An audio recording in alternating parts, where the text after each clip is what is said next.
Aleluia, glória a Deus. Boa noite a todos, graça e paz a todos vocês. Está todo mundo bem?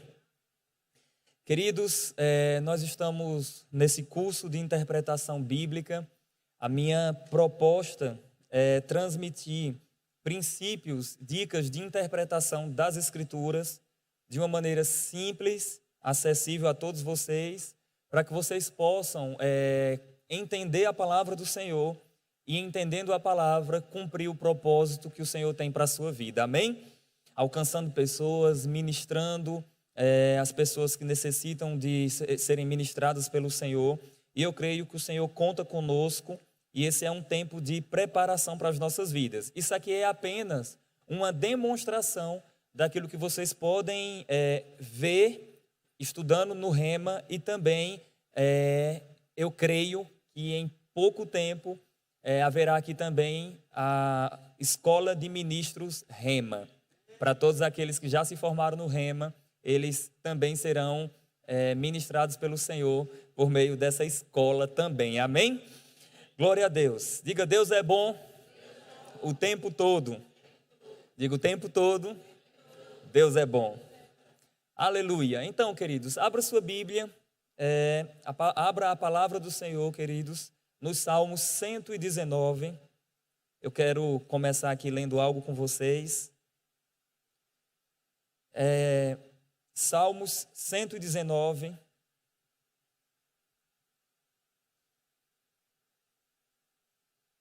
Nós veremos o verso 11.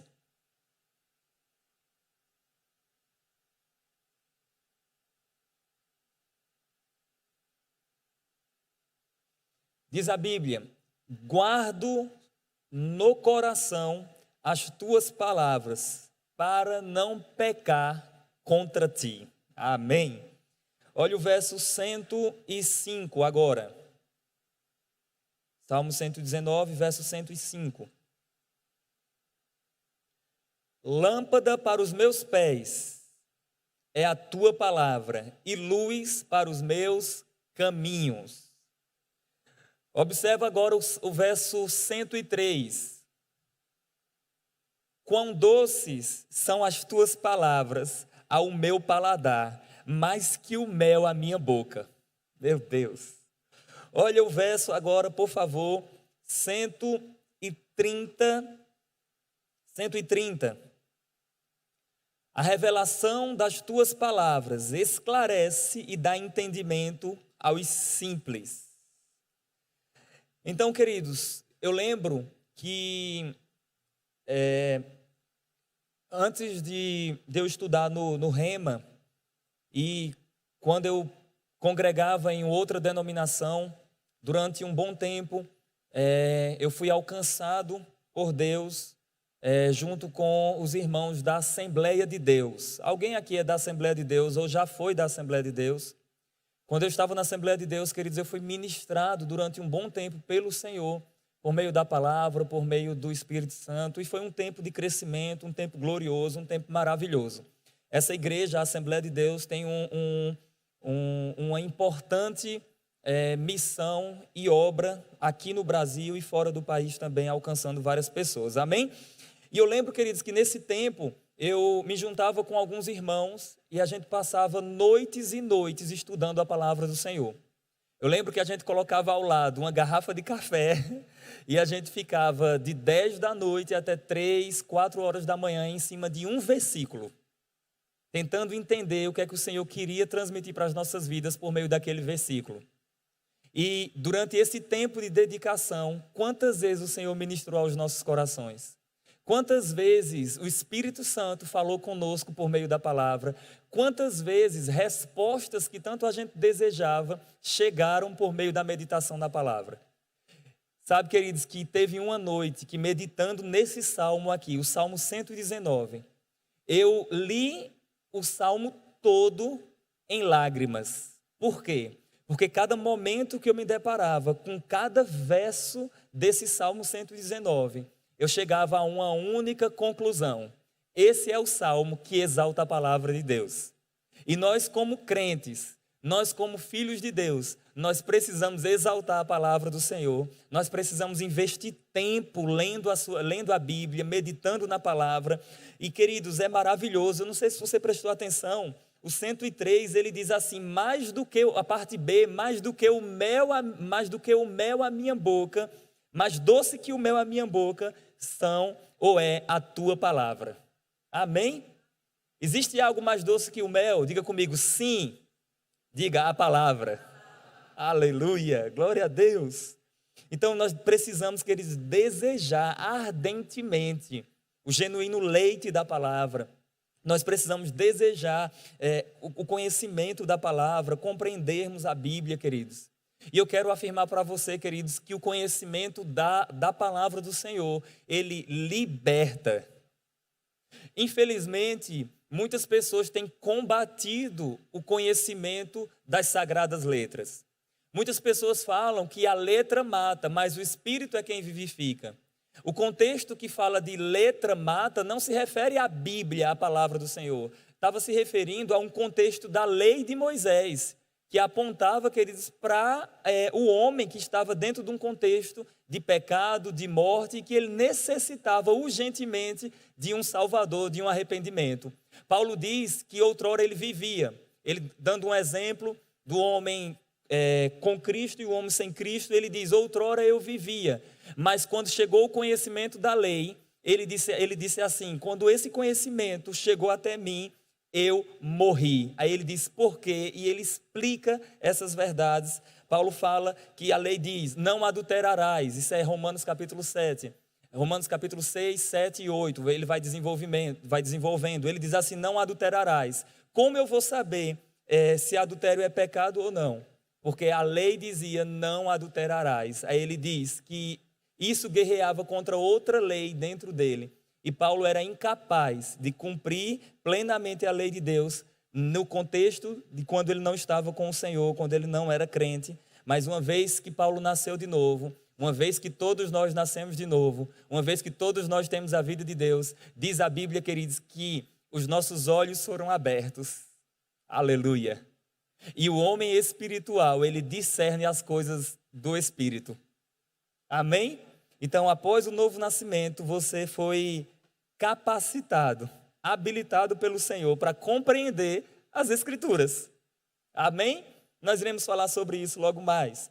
Mas veja, Paulo escrevendo para Timóteo, Paulo disse assim, Timóteo, meu filho, tu sabes as sagradas letras desde a tua infância. Aí ele diz que podem salvar a tua alma, salvar a ti mesmo e aqueles que te ouvem. Então, se a letra matasse, Paulo não ia dizer que o conhecimento das sagradas letras ia produzir vida, ia salvar outras pessoas. Mas, se nós tivermos um conhecimento errado a respeito disso, nós seremos contra o entendimento das Escrituras. Mas Deus é favorável que você conheça a verdade. Estudar a Bíblia, queridos, é honra. Estudar a palavra do Senhor é honra. Agora, nós precisamos de equilíbrio. Nós temos que ter cuidado, queridos, para não sermos crentes tão focados apenas à razão e à lógica, para que a gente não perca o sobrenatural de Deus, o mover do Espírito Santo. Deus quer alcançar as nossas vidas por meio das manifestações do Espírito Santo também. Amém, queridos? Nós cremos nisso. Então, nenhuma manifestação do Espírito genuína fere as Escrituras. Então, se você crê nas Escrituras, você deve crer também nas manifestações do Santo Espírito. Amém? Glória a Deus. Então, na aula passada, eu compartilhei algumas dicas na área de interpretação. Você pode apertar lançar o slide para cá. Eu passei, obrigado, algumas dicas de interpretação, li com vocês alguns textos, falei um pouco sobre o que é hermenêutica, associada aí à interpretação bíblica. Deixa eu só fazer um comentário aqui que eu não fiz na aula passada e eu acho importante fazer nesse momento, que hermenêutica não está focada apenas ao estudo ou à interpretação de textos bíblicos, mas a hermenêutica é utilizada na compreensão do texto no geral. se alguém aqui estuda o direito ou estuda, você vai ver que tem uma cadeira que você trabalha um pouco sobre a hermenêutica jurídica.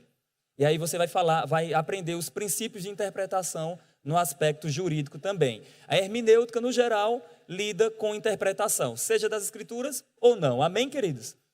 Vamos mais. Eu passei aqui para vocês algumas perspectivas essenciais. É uma ciência, a hermenêutica, é também uma arte, mas também nós precisamos é algo realizado na dependência do Espírito Santo, então é algo de caráter espiritual também, amém? Precisamos do auxílio daquele que inspirou os autores, para que ele nos ajude, nos ilumine, para que a gente entenda aquilo que está no texto sagrado, amém, queridos?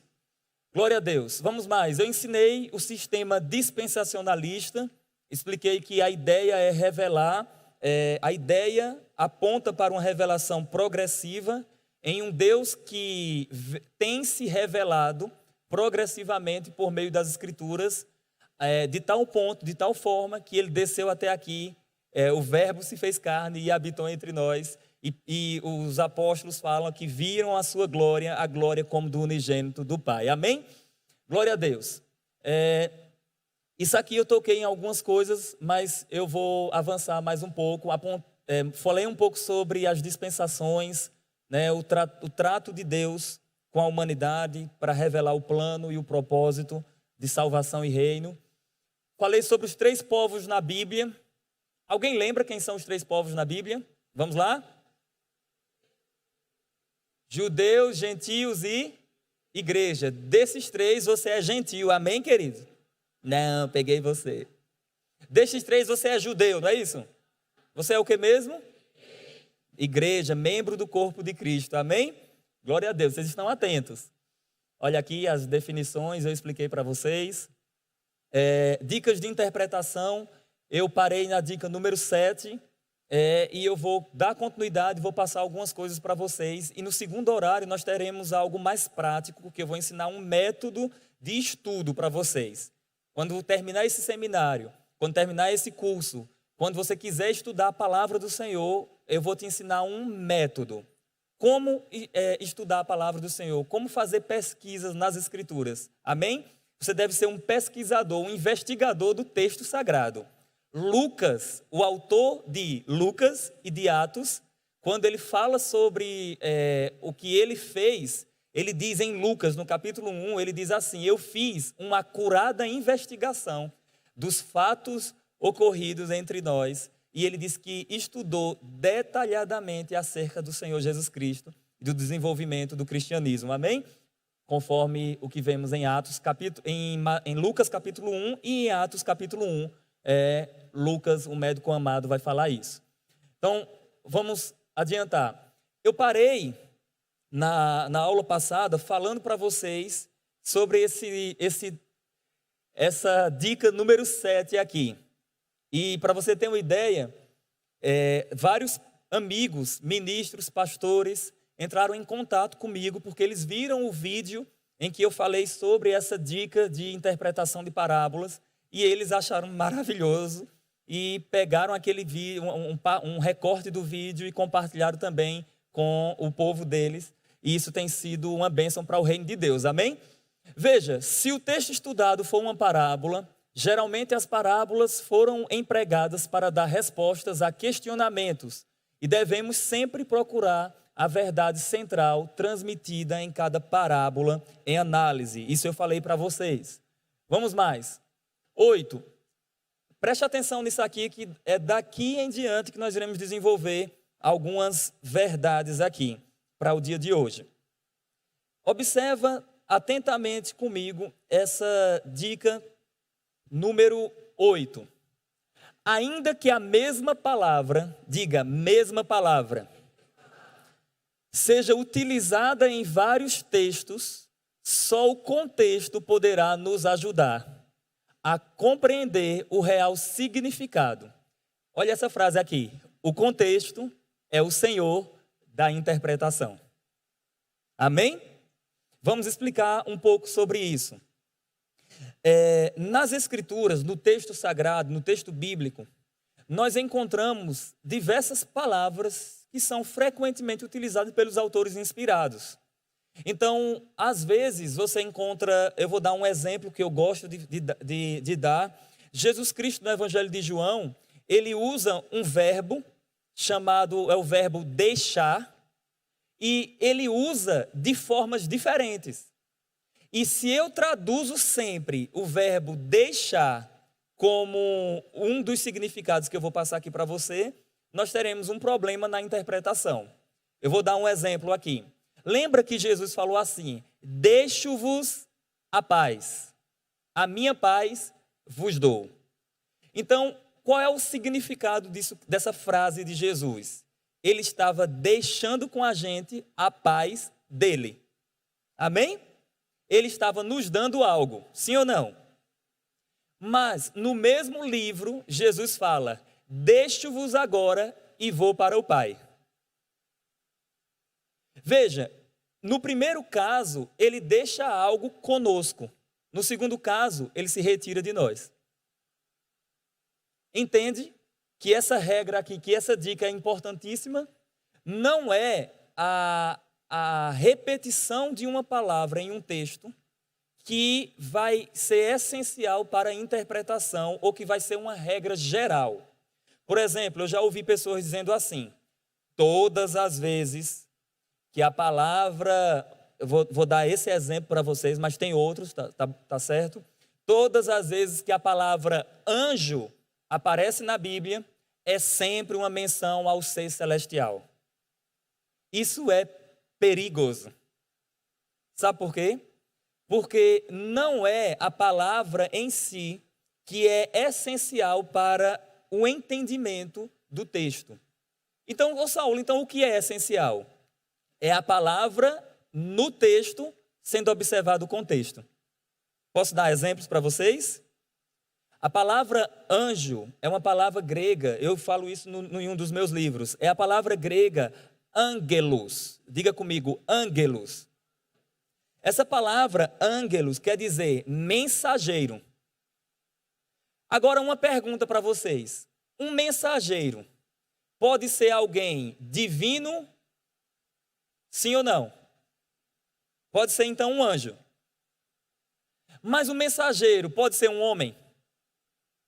Então veja o problema se eu traduzisse a palavra ângelo sempre como mensageiro divino. João Batista é chamado de o anjo do Senhor. Jesus, citando uma profecia do Antigo Testamento, Jesus conversando com os discípulos, ele fala isso, que no Antigo Testamento estava escrito: eis que enviarei o meu anjo adiante de vós. Aí o texto fala, e referia-se ele a João o Batista. Amém? Então veja o perigo dessas regras que as pessoas aplicam. Todas as vezes que a palavra anjo aparecer, é sempre uma menção ao ser celestial. Não, só o contexto é que vai determinar. Compreendido isso? Então, na Bíblia a gente encontra: enviarei o meu anjo adiante de vós, como uma menção a João Batista. Quem já leu as 7 igrejas do Apocalipse? Já leu? Capítulo 2 e capítulo 3. Ao anjo da igreja em Éfeso, em Esmirna, Pérgamo, Tiatira, Sardes, Filadélfia e Laodiceia. É até tema de um livro que eu escrevi sobre as 7 igrejas do Apocalipse. E ali é curioso que, por mais que no livro de Apocalipse, anjo, a gente encontra como uma menção ao ser celestial, no capítulo 2 e no capítulo 3 de Apocalipse, não pode ser seres celestiais, tem que ser o pastor da igreja, tem que ser o líder daquela igreja local. Ao anjo, ao mensageiro da igreja de Éfeso, de Esmirna, de Pérgamo, de Tiatira, de Sardes, de Filadélfia, de Laodiceia, escreve. Amém? Ficaria ilógico, veja como o contexto é importante. Uma pergunta: quem foi que apareceu para João na ilha de Patmos e mandou escrever e mandar o livro de Apocalipse para as 7 igrejas? Quem foi que apareceu para ele? Alguém sabe? Que quando apareceu para ele, ele disse assim: e caía aos seus pés como morto. Diga Jesus. Diga Jesus. Apareceu para João em Patmos. Vamos lá, gente? Agora segura isso. Olha como seria ilógico falar que o anjo das 7 igrejas era um ser celestial e Jesus está sentado à destra do Pai nas alturas, Jesus também está conosco, porque Ele é onipresente, amém? Ficaria ilógico Jesus mandar escrever uma carta a João para entregar a um anjo que está com ele lá nos céus. Então é mais fácil a gente entender pelo contexto que Jesus aparece para João e fala das 7 igrejas para escrever a os líderes das igrejas que se encontravam naquelas cidades na Ásia Menor, amém? Então está vendo como é importante? Não é apenas a mesma palavra aparecendo na Bíblia que vai ser essencial para a interpretação, mas só o contexto. Alguém diga o contexto. Aleluia, glória a Deus. Tem outras aplicações que eu poderia falar com vocês do nosso dia a dia também, mas eu creio que vocês já compreenderam até aqui, amém? O contexto é o senhor da interpretação. Guarda isso aqui. Saulo, me dá uma dica sobre contexto. O que é contexto? Bom, quando a gente lê a Bíblia, a gente deve entender que uma coisa que vai nos ajudar na compreensão do texto sagrado é ler o contexto imediato. Por exemplo, alguém aqui já leu Marcos capítulo 11, que fala que Jesus entrou em Jerusalém sentado num jumentinho e foi aclamado, e as pessoas gritavam e diziam, clamavam e diziam, Hosana, Hosana, bendito que vem em nome do Senhor. Alguém já leu esse texto? Então, isso é o capítulo 11 do Evangelho de Marcos, tem também nos outros evangelhos, em Mateus também aparece. Mas veja, se você observar o contexto ali daquela passagem, para você ter uma compreensão correta do que estava acontecendo, é importante que você leia o capítulo 10, o capítulo 11 e o capítulo 12. Isso é a ideia de contexto imediato. Amém? O seu texto é o 11, mas você lê o 10 e lê o 12 para você ter uma compreensão do que está acontecendo. Amém? Tem também o contexto geral, queridos, o contexto do próprio livro. Às vezes, você está diante de uma narrativa. Você não vai ler uma narrativa como você lê uma poesia na Bíblia. Amém? Da mesma forma, você não vai ler uma epístola como você lê uma narrativa. Você vai precisar ler entendendo que existe o gênero ou os gêneros literários também nas Escrituras. Amém, queridos? Vou dar um exemplo para você. Uma vez um irmão me disse assim, por que o livro de Gênesis, nos 3 primeiros capítulos, parece que fala sobre algumas coisas repetidas? Vou dar um exemplo do que o irmão me passou. No capítulo 1 de Gênesis, 26, diz que Deus falou, façamos o homem à nossa imagem conforme a nossa semelhança. No 1:27 diz, criou pois Deus o homem, a sua imagem conforme a sua semelhança. No 2:7 diz, e o Senhor Deus soprou no pó da terra e o homem passou a ser alma vivente. No capítulo 3, repete a questão fala a questão da queda. Passa o capítulo 4, quando chega no capítulo 5 diz, e este foi o dia que o Senhor criou os céus e a terra, o homem e tudo que há. E aí a pessoa me perguntou, então eu vou entender da seguinte forma, capítulo 1, verso 26, Deus criou um homem. Capítulo 2, verso 27, Deus criou outro homem. Capítulo 1, verso 27, Deus criou outro homem. Capítulo 2, verso 7, Deus criou outro homem. Capítulo 1, verso 26, Deus criou uma mulher. Capítulo 2 ainda, no desenvolvimento ali que vai falar sobre a formação de Eva, Deus criou outra mulher. Então, sim, a humanidade não veio apenas do primeiro casal, veio de várias pessoas que foram criadas pelo Senhor, não é isso? Não, queridos, não é isso, amém. Amém, aleluia. Nós cremos que toda a humanidade veio do primeiro casal, Adão e Eva, amém? Mas por que às vezes torna-se confuso para nós? Porque nós estamos diante de uma narrativa. E aquela narrativa ali, Moisés não testemunhou aquelas coisas. Ou você acha que Moisés estava aqui escrevendo, o Senhor criando céus e terra, e Moisés olhando assim, agora ele criou céus e terra. Não, queridos, o texto foi escrito depois, por meio da inspiração do Espírito na vida de Moisés e outras fontes que são utilizadas também quando a gente estuda isso. Amém? Nós iremos falar um pouco sobre a Bíblia, a formação da Bíblia logo mais. Mas por que eu estou te falando isso? Porque, às vezes, quando se trata de uma narrativa, a repetição é fundamental para fixar o entendimento. Quem percebeu aqui que quando eu comecei a falar para vocês, eu repeti o que falei na aula passada? Quem percebeu? Eu poderia dizer que essa aula que eu dei, a aula que eu dei na segunda-feira, é a mesma aula de hoje? Não, é diferente. Mas eu quis repetir para lembrar você e para facilitar para quem está vindo a primeira vez. Então, quando a gente olha para a narrativa bíblica, a gente encontra essas verdades também. Amém, queridos? Se for para uma narrativa, é importante você observar isso. Se for poesia, a poesia hebraica é diferente da nossa poesia e todo um contexto a ser considerado. Vamos avançar. Diga, Deus é bom. Aleluia. Gente, fiquem tranquilos que a proposta é ensinar passo a passo mesmo para vocês. Amém? Vamos lá. Devemos observar o que foi dito e para quem o foi. Pois existem promessas para cada um dos 3 povos na Bíblia. Quem são eles? Judeus, gentios e igreja de Deus.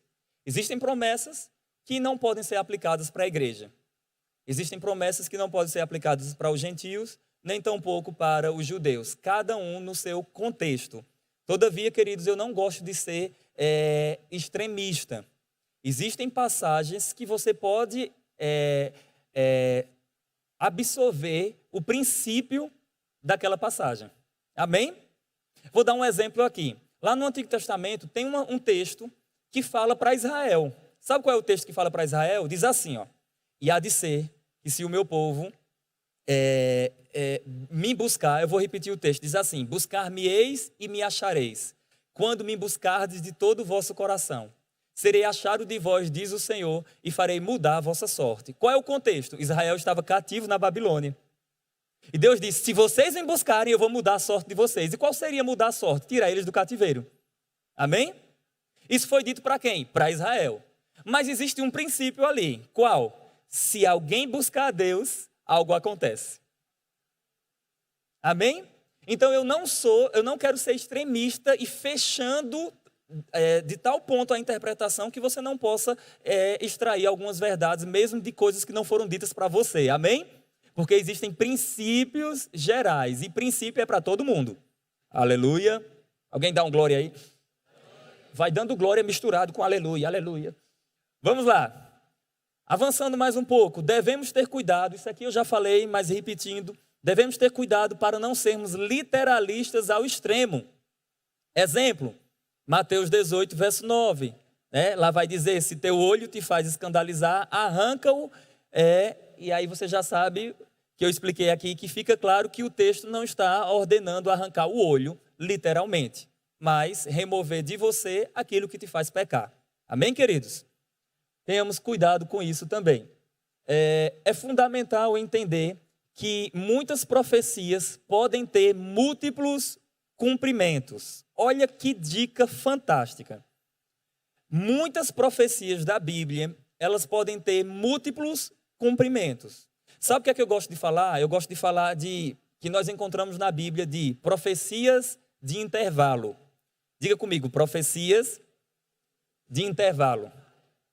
Saulo, não estou entendendo, vou te explicar agora. Nós encontramos profecias lá no Antigo Testamento que no Novo Testamento se cumpriu partes dela e aguarda ainda um cumprimento pleno. Amém? Quer um exemplo disso? Sim ou não? Abra sua Bíblia em Isaías 61. Aleluia! Olha que dica fantástica para facilitar a nossa compreensão. Isaías 61. Eu quero falar aqui que todos os irmãos que são de outra denominação, que estão aqui nos visitando, sejam bem-vindos, amém? A nossa proposta aqui é ensinar a palavra do Senhor. Veja, Isaías 61, no verso 1, diz: o Espírito do Senhor Deus está sobre mim, porque o Senhor me ungiu para pregar boas novas aos quebrantados. Enviou-me a curar os quebrantados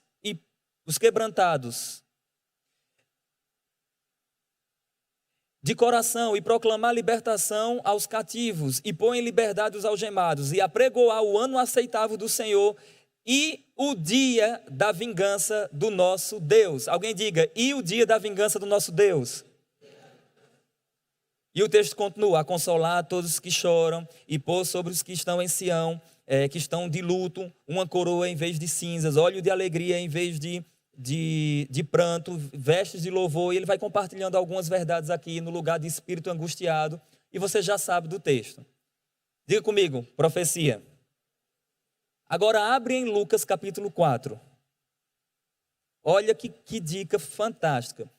Eu nem coloquei aqui, mas a dica é profecias de intervalo. Lucas capítulo 4, verso 17.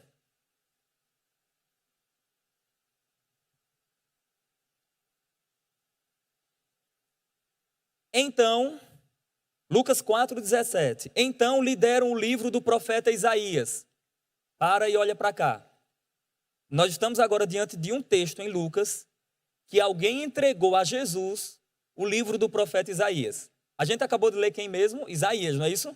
Agora olha o texto. E abrindo o livro, achou o lugar onde estava escrito: o Espírito do Senhor Deus está sobre mim. Tem uma semelhança aí? É a mesma coisa, sim ou não? Diga, até agora sim.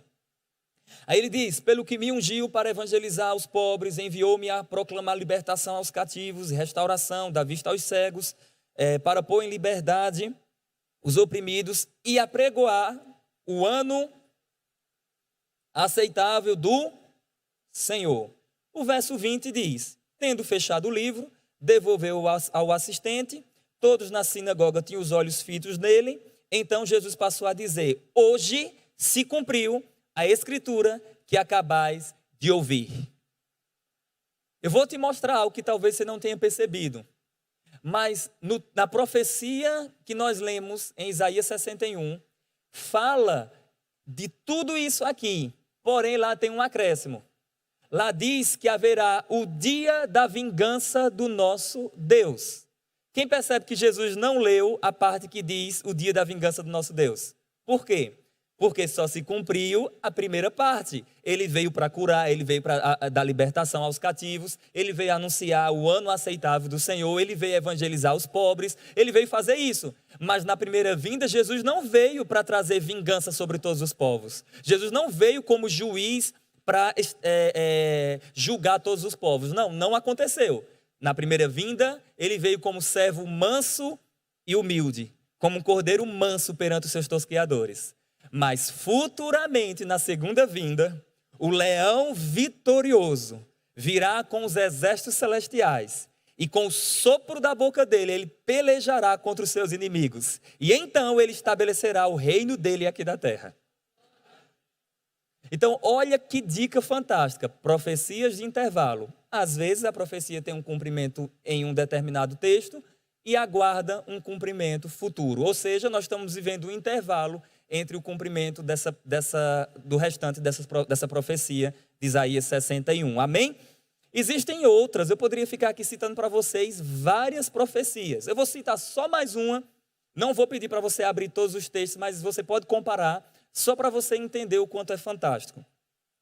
Quem lembra que eu citei Marcos capítulo 11? Lá diz que Jesus entrou em Jerusalém sentado em um jumentinho. Escuta isso comigo e guarda essa informação. Jesus entrou em Jerusalém sentado em um jumentinho para dar cumprimento a uma profecia. Você sabia disso? Quem sabia disso? Zacarias 9:9 diz, pode tomar nota, Zacarias 9:9 diz: alegra-te, ó Sião, exulta Jerusalém, o teu rei, manso e humilde, vem sentado num jumentinho, cria de jumento. Isso é o verso 9 do capítulo 9 de Zacarias. Mas o verso 10 diz: ele queima os carros no fogo. Olha que coisa fantástica.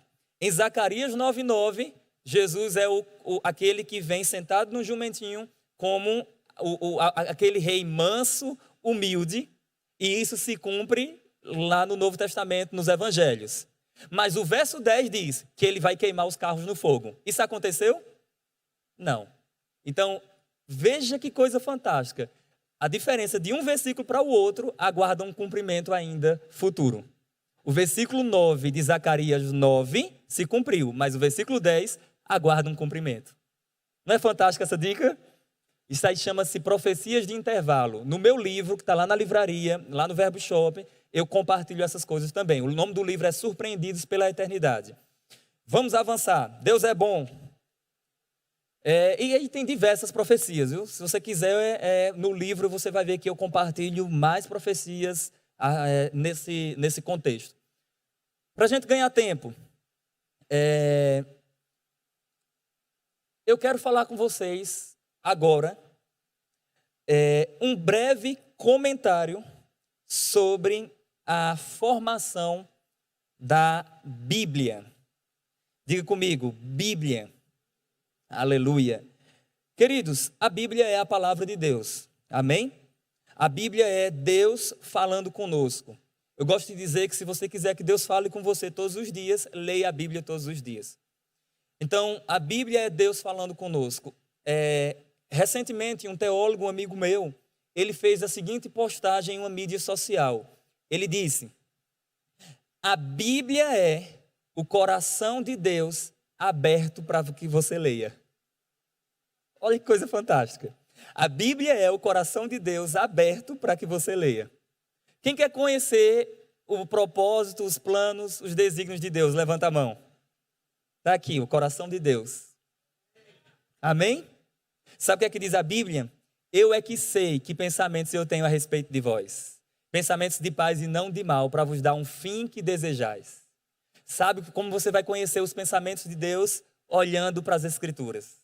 A palavra de Deus é Deus falando conosco. É por isso, queridos, que eu falo isso sem medo de errar. Por isso que Satanás tenta roubar a Bíblia dos homens.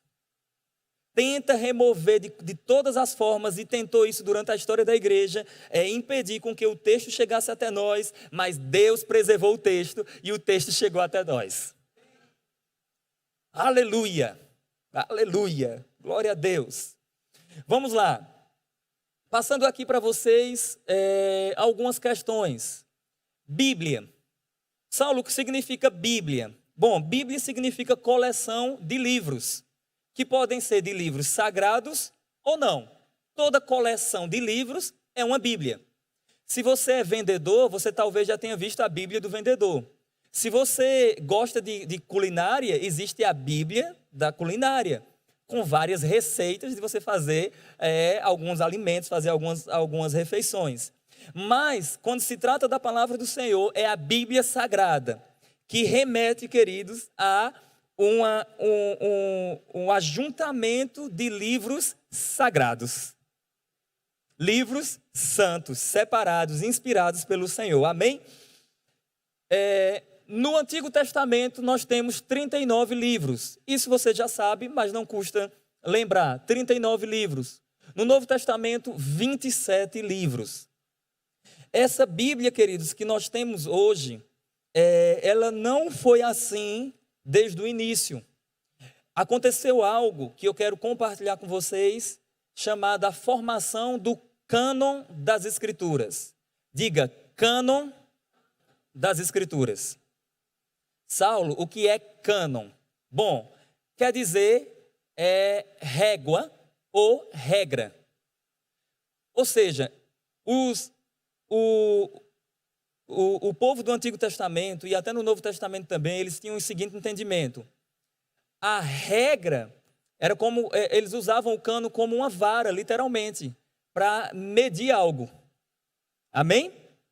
Então, como é que eu sei quais são os livros que compõem o cânon das Escrituras? Porque durante o desenvolvimento da história da igreja, nós vimos o reconhecimento dos 66 livros que compõem o texto sagrado. Amém? Então, cânon quer dizer régua ou regra. Amém? Essas duas coisas na história da igreja a gente aprende. Agora, tudo bem. Pensa nisso aqui que eu vou te dizer. Eu li com você Lucas capítulo 4, não li? A partir do verso 17 em diante. E entregaram a Jesus um livro. Quem lembra o nome do livro? Diga comigo, do profeta Isaías. Então a gente tem que pensar em algo. No tempo que Jesus estava aqui, existia algum texto sagrado. Que texto era? Será que existia a carta de Paulo quando Jesus estava aqui? Então, que texto Jesus estava utilizando? Jesus estava utilizando o texto do Antigo Testamento, que são os 39 livros, usando ali o Pentateuco, os livros históricos, os livros poéticos, os livros dos profetas, profetas maiores, profetas menores. Então, Jesus estava utilizando esses livros. Agora, esses livros foram utilizados por Jesus e pelos apóstolos, os livros do Antigo Testamento, eles foram utilizados como escritura inspirada. Amém?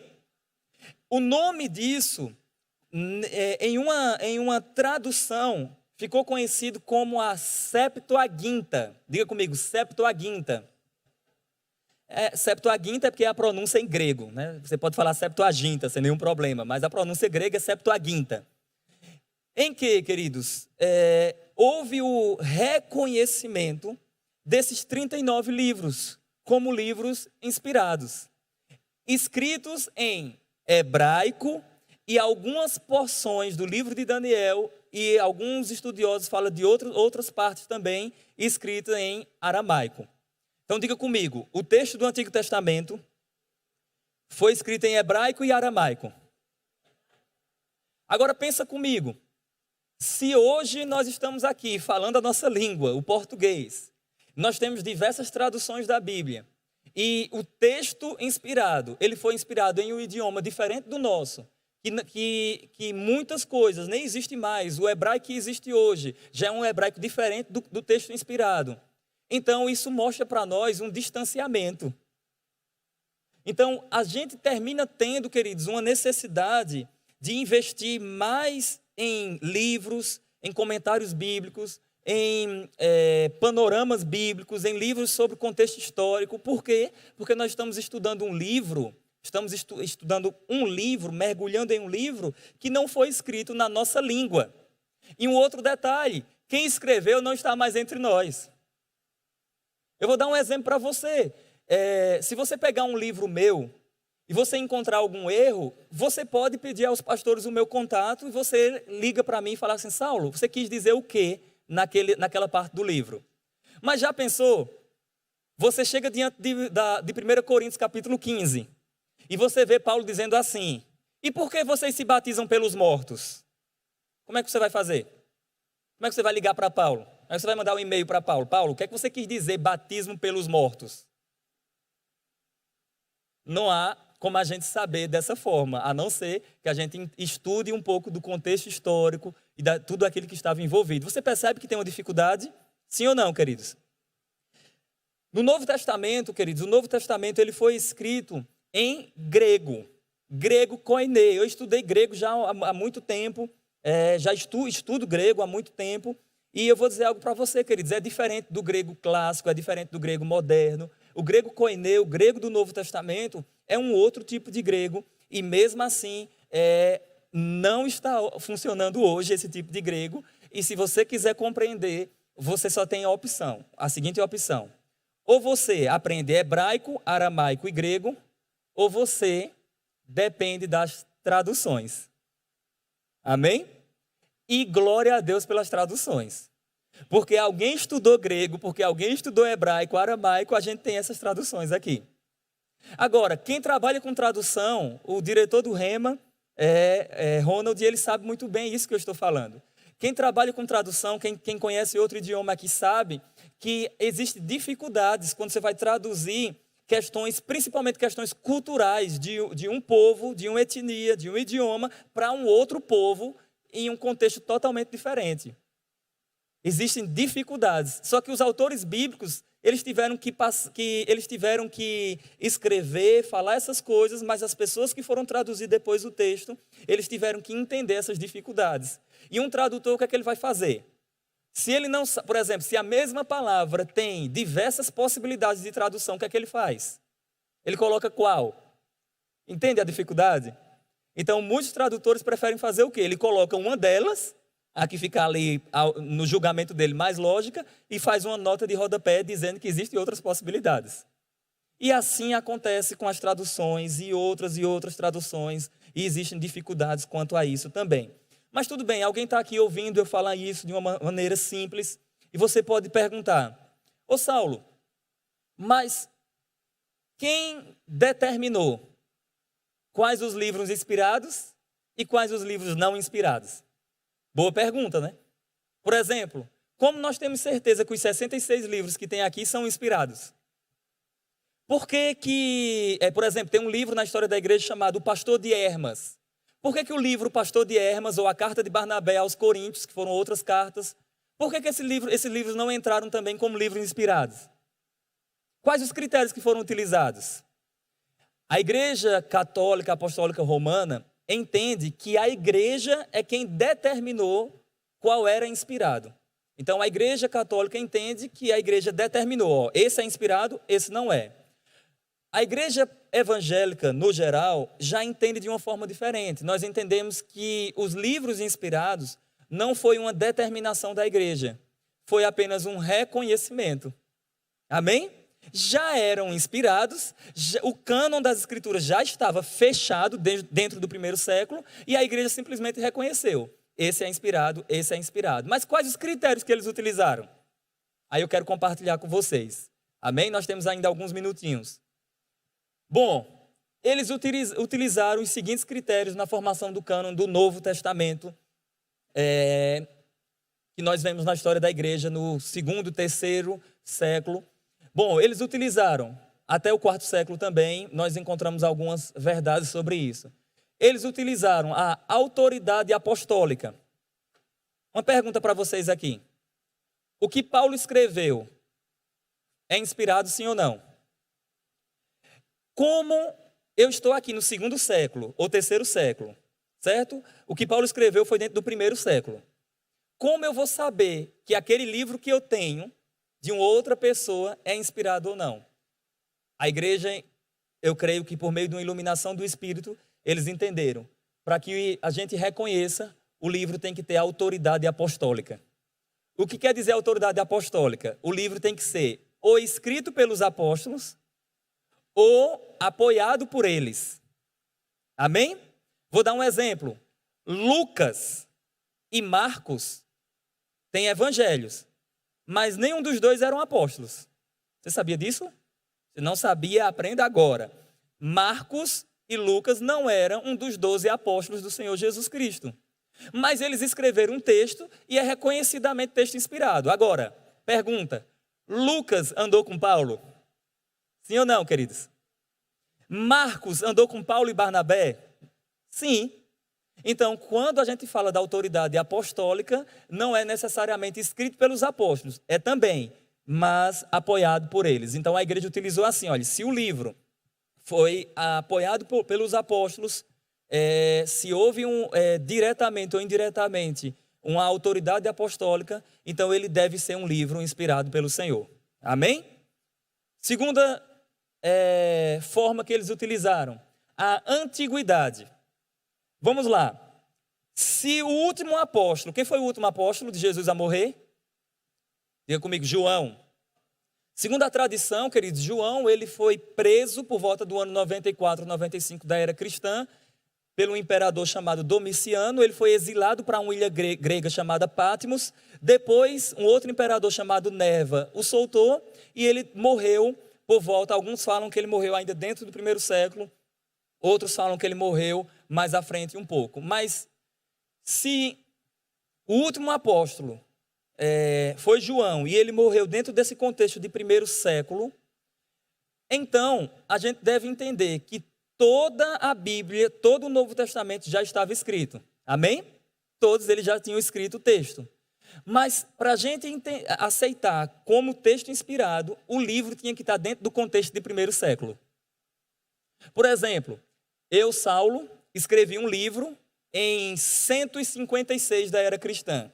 Esse livro é a Carta de Saulo aos Coríntios. Só que Paulo escreveu um livro no ano 60, a Carta de Paulo aos Coríntios. A pergunta é, desses dois, qual é o que pode ser inspirado? Vamos lá, gente? Por quê? Porque ele está dentro do 1º século, é um livro que tem antiguidade, que conviveu com o relato das Escrituras, com aquilo que estava ocorrendo ali, amém? Vamos mais, nós encontramos também, eles utilizaram como forma, como regra, a harmonia.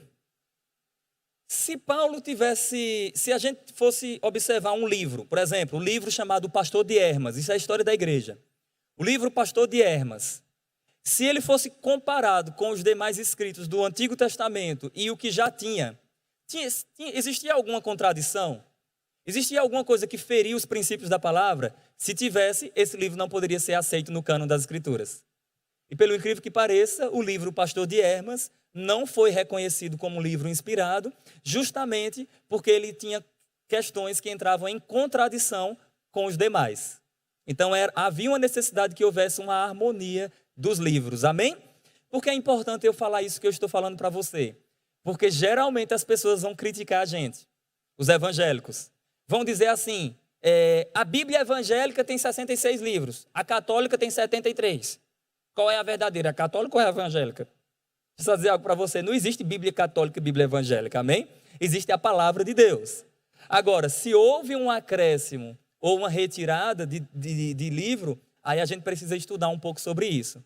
Mas quer uma dica para você entender por que existem diferenças? Quem quer? Quem quer saber? Simples. Nós entendemos, quando houve o concílio de Niceia, em 325, que a igreja, os bispos da igreja, todos os líderes, eles reconheceram os 66 livros como livros inspirados e também eles reconheceram os 27, porque os demais eles já tinham reconhecido, do Antigo Testamento.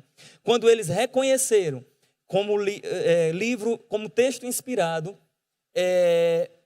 o entendimento foi o seguinte: já era texto inspirado, a igreja reconheceu, usando esses critérios, certo? Qual a diferença da igreja católica para a gente? A igreja católica diz assim, a igreja determina o que é inspirado e o que não é. Logo, se é a igreja quem determina, a igreja pode tirar ou acrescentar mais livros. Você sabia disso? Se você não sabia, os livros que tem a mais, eles foram acrescentados em um concílio chamado Concílio de Trento, em que a autoridade papal disse, eu quero que seja acrescentado 7 livros a mais. E aí foram acrescentados. Por quê? Porque para eles o Papa é o vigário de Cristo. Quer dizer isso, o representante de Cristo, o substituto de Cristo.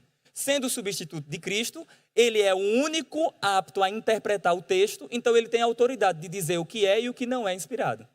É por essa razão que existe a diferença da Bíblia evangélica e da Bíblia católica. Você entendeu isso? Sim ou não? Agora, se você observar os demais livros que foram acrescentados, tidos como livros apócrifos, e você usar esse critério aqui, esses 3 critérios, autoridade apostólica, antiguidade e harmonia, com os demais você vai ver que eles não passam. Existe penitência, existe oração às almas, e a Bíblia condena a consulta aos mortos, aleluia. Deuteronômio fala isso, não consulteis os mortos, porque o Senhor vosso Deus condena, o Senhor vosso Deus abomina essa prática, aleluia. Vou fazer uma pergunta para vocês, Paulo morreu sim ou não? A partir do momento que Paulo está morto e eu oro a Paulo, eu estou consultando os mortos. E se eu consulto os mortos, segundo a Bíblia, é errado. Aleluia. Para a meditação da amada igreja. Ô Saulo, e a gente não fala com Jesus? Sim, porque Jesus morreu e ressuscitou. Amém? E ele é o único apto a interceder por nós. Por quê? Porque ele vive sempre para interceder. Jesus Cristo é Deus e homem, ele morreu e ressuscitou, está vivo e intercede por nós, amém? Glória a Deus. Ah, não, mas o Espírito Santo também intercede. Sim, mas ele não morreu. Aleluia. Ô Saulo, mas como é que funciona essa questão da intercessão? É simples, você sabia que eu posso interceder por você? Enquanto eu estiver vivo. Então essa é a chance, se alguém quiser minha intercessão, é só me procurar no final da aula que eu posso orar por você, amém? Então a intercessão nesse contexto de oração pelo outro irmão eu posso fazer, porque eu estou aqui com vocês, estou vivo. Mas a partir do momento que eu for dessa para melhor, eu for estar com Cristo, aí você não pode orar a Saulo, amém? Aleluia, glória a Deus. Vocês estão quietos, viu? Vamos lá. Falando agora um pouco sobre as traduções.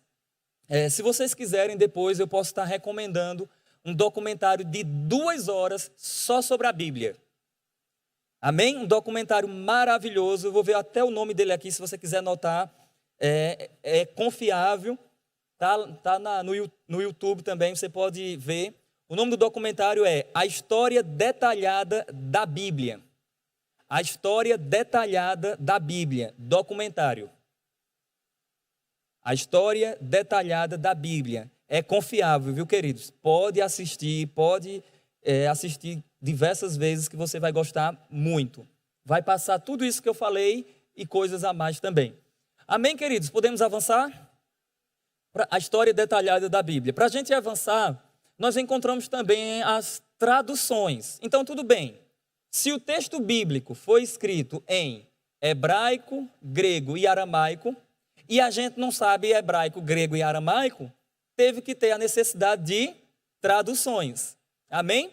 Por exemplo, nós encontramos a Septuaginta, que é a tradução do Antigo Testamento para o grego. É por isso que quando você lê sua Bíblia e você vê o nome Gênesis, Gênesis é um nome grego, quer dizer início. Aleluia. A Gênesis, o início. Mas não foi escrito em hebraico? Sim, mas foi traduzido para o grego. Por isso que é utilizado esse nome. Mas o nome do Gênesis, segundo muitos estudiosos, eles não usam Gênesis, eles utilizam Bereshit. Qual é o nome de Gênesis, segundo o entendimento hebraico? Bereshit. Quer falar hebraico? Diga Bereshit. Bará. Elohim. Falando hebraico. No princípio criou Deus. Amém? Bereshit bara Elohim. No princípio. Então o nome do livro seria No Princípio. Bereshit. Nós encontramos também, queridos, os livros do Novo Testamento escritos em grego. E grego, eu sei ler o texto bíblico grego, sei até cantar em grego, mas eu não vou cantar porque senão vão me apedrejar até a morte. Mas eu quero ensinar uma frase para vocês, amém? Diga comigo. Hagios Kyrios. Hagios Kyrios, ho pantocrator. Diga Roon, Kai Roon Hercômenos. Tradução agora. Você falou santo, santo, santo é o Senhor, aquele que era, que é e que há de vir, o Todo-Poderoso. Amém? A palavra Ro Pantocrator quer dizer o Todo-Poderoso. Amém? Glória a Deus. Diga, Deus é bom. Então nós encontramos, queridos, a Bíblia nesses 3 idiomas, mas nesse contexto nós precisamos da necessidade das traduções. E as traduções, queridos, eu creio, queridos, que houve uma ação de Deus para que a gente tivesse acesso ao texto bíblico. Porque você sabe que no período da Idade Média, o desenvolvimento do cristianismo, você vai ver, queridos, que as traduções, surgiram diversas traduções, mas uma delas, bastante conhecida, foi a Vulgata Latina, que foi a tradução de Jerônimo. E alguém já ouviu falar na Vulgata Latina? Alguém já ouviu? Faça assim com a mão. Foi a tradução de São Jerônimo. E esse texto foi traduzido para o latim. Só que quem sabia o latim? Quem sabia o latim? As autoridades apenas. O povo leigo, no geral, não tinha acesso ao latim. Então, se eles não tinham acesso ao latim, eles não tinham acesso ao texto bíblico. Mas, em 31 de outubro de 1517, como uma luz, se levantou um monge agustiniano chamado Martinho Lutero, e contra os desvios da igreja, ele apregoou suas 95 teses na porta da Catedral de Wittenberg, e ele disse: só existe salvação por meio de Jesus Cristo. A salvação e a justificação é por meio de Jesus Cristo. Toda a nossa fé repousa exclusivamente na sola Escritura, somente nas Escrituras. A glória é só do Senhor Jesus Cristo. Só a Ele é a honra, só a Ele é a glória. A fé, a justificação pela fé é essencial para as nossas vidas. A história da igreja diz que Martinho Lutero, subindo uma escada de joelhos, porque ele estava pagando penitência para a sua justificação, ele compreendeu um texto de Romanos, e a compreensão do texto foi: o justo viverá pela fé. Ele se levantou e ele disse: se o justo viverá pela fé, eu não vou fazer mais sacrifício, porque o sacrifício já foi feito. Queridos, você sabe da história, tiveram as primeiras traduções, depois veio a imprensa e diversas outras traduções, e graças a Deus o texto chegou até nós, e nós encontramos hoje várias opções de tradução da Bíblia, amém? Então, eu quero falar para você, eu tenho 4 minutinhos ali, eu quero falar para você sobre os tipos de traduções que existem. Existe a tradução formal, a tradução informal e a paráfrase. Rapidamente, o que é tradução formal? É simplesmente aquelas traduções que elas são fiéis ao que foi dito. Por exemplo, a CRF, a King James Fiel, não atualizada, King James Fiel, a LTT, literal texto tradicional, e outras traduções que seguem o que foi dito. Existe também a linha de tradução informal, que qual é a regra dessa daí, ou tradução dinâmica? É traduzir de uma forma que você possa compreender. E essa ideia da tradução informal, ela vai utilizar algumas formas diferentes para que você possa compreender. Então, nós temos aí a RA, que ela é considerada intermediária, mas tem a RA, Revista e Atualizada, que é até a que eu uso também, a Revista e Atualizada, que você vai ter palavras que foram traduzidas de uma forma mais fácil para a nossa compreensão, ok? Eu, Saulo, gosto de ter as duas, a formal e a informal, amém? Porque eu sei o que foi dito exatamente e sei também algo que eu posso compreender de uma forma mais simples também. Mas existe também as paráfrases.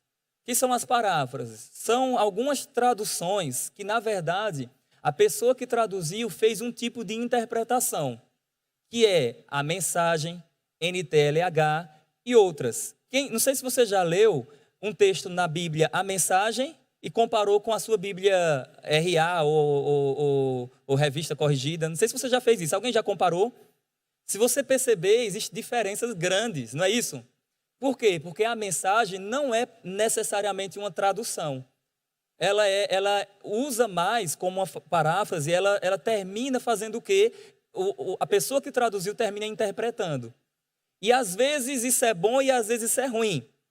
Ao meu julgamento, Saulo, eu considero ruim. Por quê? Porque se Deus disse A, eu quero A e não B. Amém? Não me dê B nem C, eu quero A, porque se é texto inspirado, eu só quero A e nada mais. Amém? É um julgamento meu, não estou dizendo que você não deve usar a Bíblia, jogar sua Bíblia fora, não, de forma nenhuma. É bom você estudar, é apenas uma posição minha. Tem pessoas que discordam, tem pessoas que concordam com esse entendimento. Amém, queridos? Mas, de qualquer forma, a gente encontra esses entendimentos sobre as traduções. Tradução formal visa o que foi dito. Informal tenta facilitar, usando algumas palavras para que você possa compreender. E a paráfrase, ela já trabalha mais na área de interpretação da pessoa que fez a paráfrase. Amém, queridos? Deus é bom o tempo todo. Ronald pode vir. Você pode trazer os livros que eu mostro aqui a eles também. Glória a Deus. Deus é bom. Queridos, depois do intervalo, eu irei passar para vocês algumas regras, algumas coisas aqui também. E nós iremos aplicar um método prático para vocês. Amém? Rapidinho, só falar para vocês sobre esses livros aqui. O Senhor me concedeu a graça, queridos, de escrever sobre escatologia, a doutrina das últimas coisas. Vocês são assembleianos, não é isso? Na Assembleia de Deus, a gente tem diversos líderes que foram uma grande influência, inclusive para mim, na área de escatologia, como Severino Pedro da Silva, Abraão de Almeida, e eu poderia citar diversos outros líderes também. Então, eu escrevi Surpreendidos pela Eternidade, e aqui eu vou falar sobre a marca da besta, o anticristo, o arrebatamento. Eu vou falar sobre interpretação bíblica, vou falar sobre essas dicas que eu passei aqui para vocês, algumas dessas dicas que eu passei para vocês. Eu escrevi depois o Apocalipse de Cristo às 7 igrejas, e eu vou falar sobre as 7 igrejas do Apocalipse, a mensagem de Cristo para aquelas igrejas. Vou falar de todo o contexto histórico, vai ter muito cajado e também vai ter muita bênção. Diga comigo, cajado é bênção, aleluia. Então você pode adquirir esse material lá no Verbo Shop também. Ronald.